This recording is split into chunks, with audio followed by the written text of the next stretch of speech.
এই যে খিচুড়িটা, এটা আশা করি দেখে তোমরা বুঝতে পারছো এটা কোথাকার খিচুড়ি হতে পারে এবং টিফিনের মধ্যে।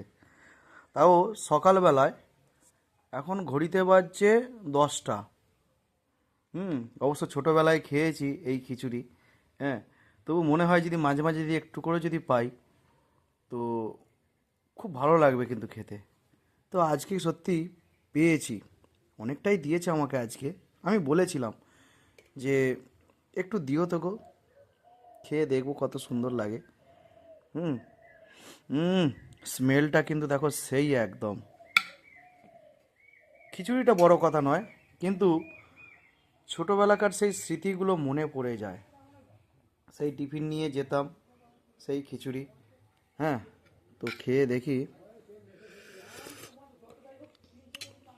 একদম কিন্তু সেই টেস্ট। হুম। যেমন খেয়েছি সেরকমই টেস্ট আছে।